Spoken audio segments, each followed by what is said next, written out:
अस्सलाम वालेकुम my YouTube students, welcome to psych student. आज हम पढ़ेंगे अपने कोर्स कोड MGT 111 का लेसन नंबर 25, जिसमें हम देखेंगे what is recruiting and selection organisation. इसमें जो सबसे पहले उन्होंने बात की है, उन्होंने हमें बताया फेडरल पब्लिक सर्विस कमीशन के बारे में, जिसे FPSC कहा जाता है या गवर्नमेंट की तरफ से ऑफर किए जाते हैं। इसमें 14 ऑक्यूपेशंस की रिलेटेड जॉब्स होती हैं, जो कि 17 ग्रेड की जॉब ऑफर होती है। जो भी जिसको भी जॉब मिलती है, मतलब 17 ग्रेड्स तक मिलती है। इसमें अप्लाई कर सकते हैं जो मेंबर्स जिनकी एज 26 से कम होती है, लेकिन जो ऑलरेडी गवर्नमेंट के एम्प्लॉयज होते हैं वो 30 एज तक वो कर सकते हैं, अप्लाई कर सकते हैं। इसकी जो टोटल सीट्स होती हैं 150 to 200 होती हैं, मतलब इतने कैंडिडेट्स जो हैं जो टॉप लिस्ट में आते हैं उन्हें वो जो है इससे इसमें शामिल हो सकते हैं। ये कुछ जनरल नॉलेज की बातें थी, और ये हैंडआउट्स बहुत पुराने हैं, मैं आपको ये बताती चलूं, और इसलिए ये अब कुछ पॉलिसीज चेंज हो चुकी होंगी। What is establishment division? Establishment division क्या होता है? एस्टेब्लिशमेंट डिवीजन गवर्नमेंट का ह्यूमन रिसोर्स मैनेजमेंट ऑर्गेनाइजेशन है, ह्यूमन रिसोर्स मैनेजमेंट ऑर्गेनाइजेशन है, जो कि गवर्नमेंट का एक इदारा है जो ट्रेनिंग्स देता है। किस तरह की ट्रेनिंग्स होती हैं? 3 टाइप्स की हैं। Pre entry training, mid career training, senior level training. इसके नाम आपने याद रखने हैं।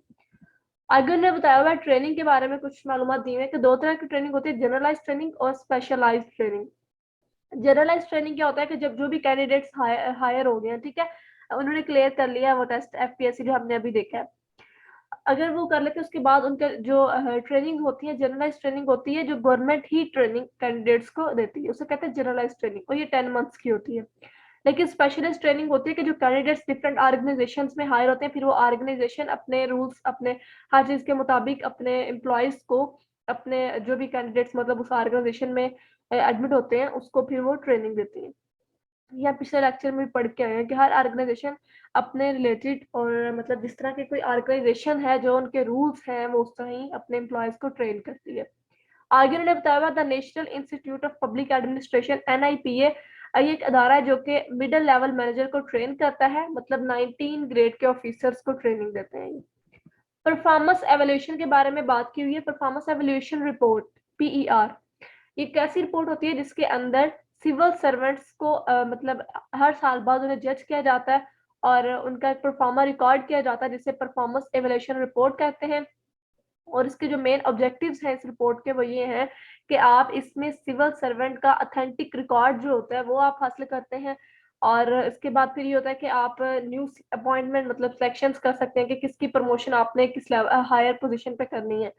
उसके बाद फिर आप इंफॉर्मेशन आपको मिल जाती है हर एम्प्लॉय के बारे में, उसका एटीट्यूड, उसका इंटरेस्ट कैसा है काम में, सारा कुछ आपको आप जो है उस एम्प्लॉय से ले लेते हैं, हासिल कर लेते हैं। Accountability of the civil servant, अगर सिविल सर्वेंट्स हैं वो जवाबदेह होते हैं गवर्नमेंट को, लेकिन जो सिविल सर्वेंट्स हैं वो इनडायरेक्टली जो है अवाम को जवाबदेह होते हैं, डायरेक्टली नहीं होते। जो गवर्नमेंट्स के हमारे मेंबर्स हैं वो डायरेक्टली अवाम को जवाबदेह होते हैं।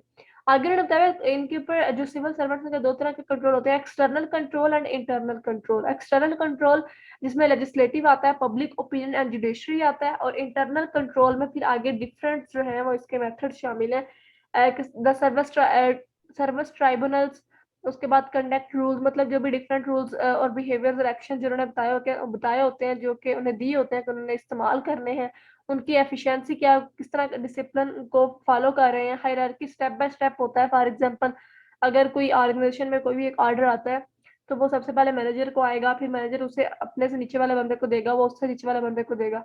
मुहतसिब क्या होता है कि एक पर्सन जो होता है वो मुकर्रिर होता है जिसने बात सुनी थी, मतलब अगर आपको कोई भी कंप्लेन है तो आप उस बंदे को करेंगे, वो आपकी बात आगे पहुंचाएगा। नेक्स्ट है how is HRM done in public service.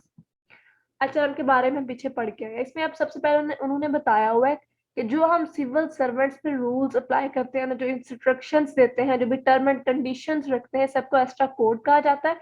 और एस्टा कोड एक बुक है जिसके अंदर सारी इंस्ट्रक्शंस प्रोवाइड है कि आपने किस बेस पर किसी एम्प्लॉय की प्रमोशन करनी है, किस बेस पर किसी एम्प्लॉय का ट्रांसफर करना है, कौन से डिसिप्लिन को फॉलो करना है, और किस किस्म की ट्रेनिंग आपने सिविल सर्वेंट्स को देनी है। और ये सिविल सर्वेंट एक्ट पास हुआ था 1973 में, जिसमें ये सारी मालूमात बताई गई थी। आगे उन्होंने कहा कि सिविल सर्वेंट लोग होते कौन है? ये वो लोग होते हैं जो कि ऑल पाकिस्तान सर्विस के मेंबर्स होते हैं, मतलब कि फेडरेशन के मेंबर होते हैं। फेडरेशन में हमारे सारे प्रोविंसेस आते हैं, लेकिन वो कौन से लोग हैं जो कि सिविल सर्वेंट जिन्हें नहीं कहा जा सकता। इसमें हमारे पास शामिल है कि वो लोग जो कि किसी भी इंडिपेंडेंट अथॉरिटी के अंडर काम करते हैं, या वो लोग जो कि डेली बेसिस एम्प्लॉय मतलब कि वो डेली बेसिस पर अपनी तनख्वाह चार्ज करते हैं, जब भी वो काम करते हैं कॉन्ट्रैक्ट पे होते हैं वो एम्प्लॉयज। और थर्ड पे बताया हुआ है कि फैक्ट्रीज में जो हमारे एम्प्लॉयज काम करते हैं उन्हें हम सिविल सर्वेंट्स नहीं कह सकते। ये हमारा लेसन नंबर 25 था। आई होप आप लोगों को समझ आया होगा।